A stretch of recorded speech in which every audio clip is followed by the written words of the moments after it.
नमस्कार। मैं हरीश चौहान और आप देख रहे हैं सामाजिक कहानियाँ चैनल। आज के वीडियो में सुभद्रा कुमारी चौहान की लिखी हुई कहानी एकादशी हम आपके सामने प्रस्तुत कर रहे हैं। तो आइए सुनते हैं कहानी एकादशी। शहर भर में मिश्रा के मुकाबले कोई और डॉक्टर न था। उनकी प्रैक्टिस खूब चढ़ी बढ़ी थी।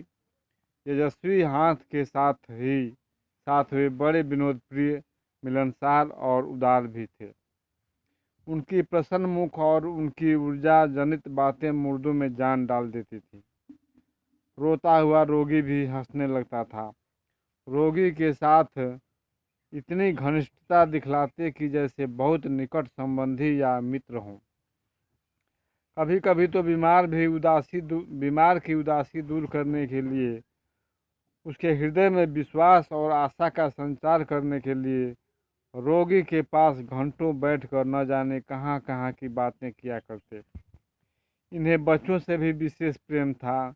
यही कारण था कि वे जिधर से निकल जाते, बच्चे उनसे हाथ मिलाने के लिए दौड़ पड़ते। और सबसे अधिक बच्चों को अपने पास खींच लेने का आकर्षण उनके पास था उनके जेब की मीठी गोलियां, जिन्हें केवल बच्चों के लिए रखा करते थे। वे होम्योपैथिक चिकित्सक थे।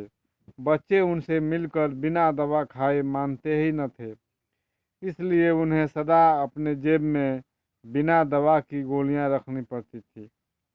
एक दिन इसी प्रकार बच्चों ने उन्हें आ घेरा। आज उनके तांगे पर कुछ फल और मिठाई थी, जिसे डॉक्टर साहब के एक मरीज ने उनके बच्चों के लिए रख दिया था। डॉक्टर साहब ने आज दवा की मीठी गोलियों के स्थान में मिठाई देना प्रारंभ किया। उन बच्चों में एक 10 वर्ष की बालिका भी थी, जिसे डॉक्टर साहब ने पहली ही बार अपने इन छोटे छोटे मित्रों में देखा था।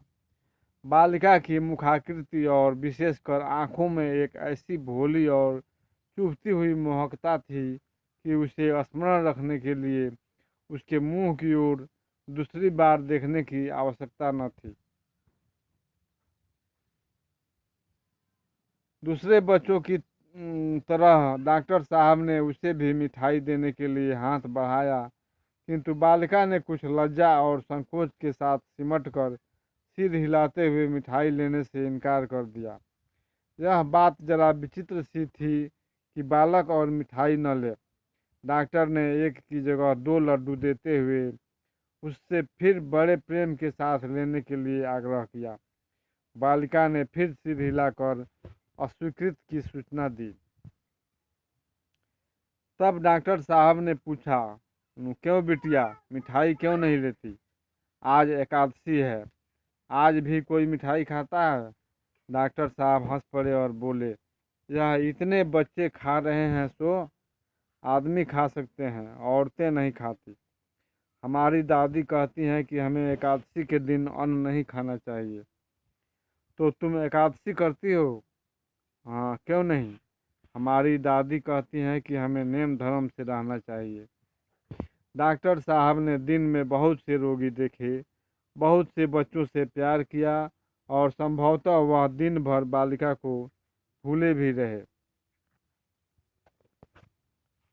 किंतु रात को जब सोने के लिए लैंप बुझाकर वे खाट पर लेटे, तो बालिका की स्मृति उनके सामने आ गई।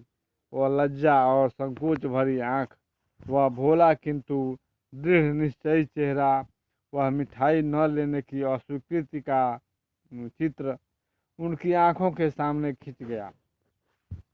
बाद में डॉक्टर साहब को मालूम हुआ कि वह एक दूर के मोहल्ले में रहती है।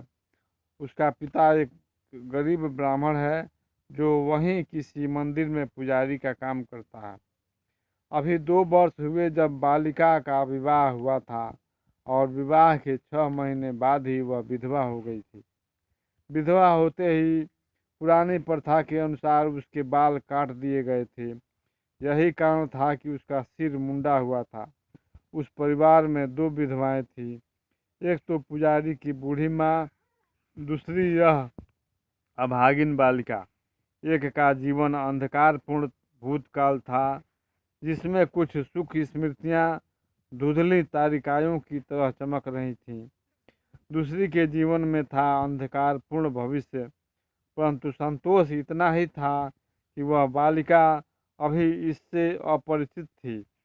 दोनों की दिनचर्या 60 और 10 वर्ष की अवस्थाओं की दिनचर्या एक सी थी, एक सी ही संयमपूर्ण और कठोर थी। बेचारी बालिका न जानती थी अभी उसके जीवन में संयम और यौवन के साथ युद्ध छिड़ेगा। इस घटना को हुए प्रायः 10 वर्ष बीत गए। डॉक्टर साहब उस शहर को अपनी प्रैक्टिस के लिए अपर्याप्त समझकर एक दूसरे बड़े शहर में चले गए। यहाँ उनकी डॉक्टरी और भी चमकी। वे गरीब अमीर सभी के लिए सुलभ थे। बड़ा शहर था, सभा सोसाइटियों की भी खासी धूम रहती और हर एक सभा सोसाइटी वाले यह चाहते कि डॉक्टर मिश्रा सरीखे प्रभावशाली और मिलनसार व्यक्ति उनकी सभा के सदस्य हो जाएं। किंतु डॉक्टर साहब को अपनी प्रैक्टिस से कम फुर्सत मिलती थी। वे इन बातों से दूर ही दूर रहा करते थे। इसी समय शुद्धि और संगठन की चर्चा ने जोर पकड़ा। शताब्दियों से सोए हुए हिंदुओं ने जाना कि उनकी संख्या दिनों दिन कम होती जा रही है और विधर्मियों की, विशेषकर मुसलमानों की संख्या बेहिसाब बढ़ रही है। यदि यही यदि यही यदि यही क्रम चलता रहा तो 100-150 वर्ष बाद हिंदुस्तान में हिंदुओं का नाम मात्र भले ही रह जाए, किंतु हिंदू तो कहीं ढूंढे से भी ना मिलेंगे, सभी मुसलमान हो जाएंगे। इसलिए धर्मभ्रष्ट हिंदू और दूसरे धर्म वालों को फिर से हिंदू बनाने और हिंदुओं के संगठन की सबको आवश्यकता मालूम होने लगी। आर्य समाज ने बहुत बड़ा आयोजन करके 10-5 शुद्धियाँ भी कर डाली। हिंदू समाज में बड़ी हलचल मच गई। बहुत से खुश थे और बहुत से पुराने ख्याल वाले इन बातों को अनर्गल समझते थे। उधर मुसलमान भी उत्तेजित हो उठे। तंजीम और तबलीग की स्थापना कर दी गई, किंतु डॉक्टर मिश्रा पर इसका प्रभाव कुछ भी न पड़ता। हिंदू और मुसलमान दोनों समान रूप से उनके पास आते थे और वे दोनों की चिकित्सा दत्तचित्त होकर करते। दोनों जात के बच्चों को समान रूप से प्यार करते। उनकी आँखों में हिंदुओं का शुद्धि संगठन और मुसलमानों का तंजीम तबलीग व्यर्थ के उत्पाद थे। एक दिन डॉक्टर साहब अपने दवाखाने में बैठे थे कि एक घबराया हुआ व्यक्ति जो देखने से बहुत साधारण परिस्थिति का मुसलमान मालूम होता था, उन्हें बुलाने आया। डॉक्टर साहब के पूछने पर उसने बतलाया कि उसकी स्त्री बहुत बीमार है। लगभग 1 साल पहले उसे बच्चा हुआ था। उस समय वह अपने माँ बाप के घर थी। देहात में उचित देखभाल न हो सकने के कारण वह बहुत बीमार हो गई। तब रहमान उसे अपने घर लिवा लाया, लेकिन दिनों दिन तबीयत खराब हो ही जाती है। डॉक्टर साहब उसके साथ तांगे पर बैठकर बीमार को देखने के लिए चल दिए। एक तंग गली के मोड़ पर तांगा रुक गया। यहीं जरा आगे कुलिया से निकलकर रहमान का घर था। मकान कच्चा था। सामने के दरवाजे पर एक टाट का पर्दा पड़ा था जो 2-3 जगह से फटा हुआ था। उस पर किसी ने पान की पीक मार दी थी, जिससे मटियाला सा लाल धब्बा बन गया था। सामने जरा सी छपरी थी और बीच में एक कोठरी। यही कोठरी रहमान के सोने उठने बैठने की थी और यही रसोई घर भी थी। रहमान बीड़ी बनाया करता था। गीले दिनों में यही कोठरी बीड़ी बनाने का कारखाना भी बन जाती थी, क्योंकि छपरी में बौछार के मारे बैठना मुश्किल हो जाया करता था। कोठरी में दूसरी तरफ एक दरवाज़ा और था, जिससे दिख रहा था कि पीछे एक छोटी सी छपरी और है, जिसके कोने में टट्टी थी और टट्टी से कुछ कुछ दुर्गंध भी आ रही थी। रहमान पहले भीतर गया। डॉक्टर साहब दरवाजे के बाहर ही खड़े रहे। बाद में वे भी रहमान के बुलाने पर अंदर गए। उनके अंदर जाते ही एक मुर्गी जैसे नवागंतुक के भय से कुड़कुड़ाती हुई, पंख फटफटाती हुई डॉक्टर साहब के पैरों के पास से बाहर निकल गई। डॉक्टर साहब के बैठने के लिए रहमान ने एक स्टूल रख दिया। उसकी स्त्री खाट पर लेटी थी। वहाँ की गंदगी और कुंद हवा देखकर डॉक्टर साहब घबरा गए। बीमार की नब्ज देखकर उन्होंने उसके फेफड़ों को देखा, परंतु सिवा कमजोरी के उन्हें और कुछ न दिख पड़ी।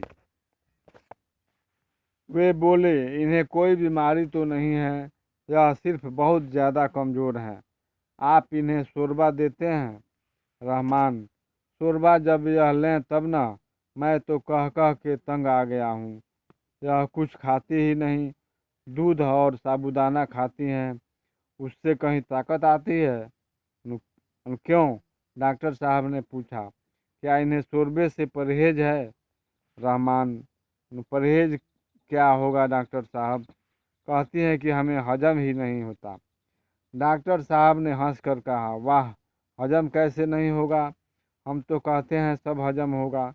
डॉक्टर साहब, इतनी सी मेहरबानी और कर दीजिए कि शोरबा इन्हें आप ही पिला दीजिए, क्योंकि मैं जानता हूँ यह मेरी बात कभी न मानेगी। डॉक्टर साहब रहमान की स्त्री की तरफ मुड़कर बोले, अनु कहिए, आप हमारे कहने से थोड़ा सा शोरबा ले सकती हैं? हजम कराने का जिम्मा हम लेते हैं। उसने डॉक्टर के आग्रह का कोई उत्तर नहीं दिया, सिर्फ सिर हिलाकर अस्वीकृति की सूचना दे दी। उसके मुंह पर लज्जा और संकोच के भाव थे। उसका मुंह दूसरी तरफ था, जिससे साफ जाहिर होता था कि वह डॉक्टर के सामने अपना मुंह ढक लेना चाहती है। डॉक्टर साहब ने फिर आग्रह किया, आपको आज मेरे सामने थोड़ा सा शोरबा लेना ही पड़ेगा, इससे आपको ज़रूर फायदा होगा। इस पर भी उसने अस्वीकृति सूचक सिर हिला दिया, कुछ बोली नहीं। इतने से ही डॉक्टर साहब हताश न होने वाले थे। उन्होंने रहमान से पूछा कि शोरबा तैयार हो तो ले आओ, इन्हें पिला दें। रहमान उत्सुकता के साथ कटोरा उठाकर पिछवाड़े उसे साफ करने चला गया।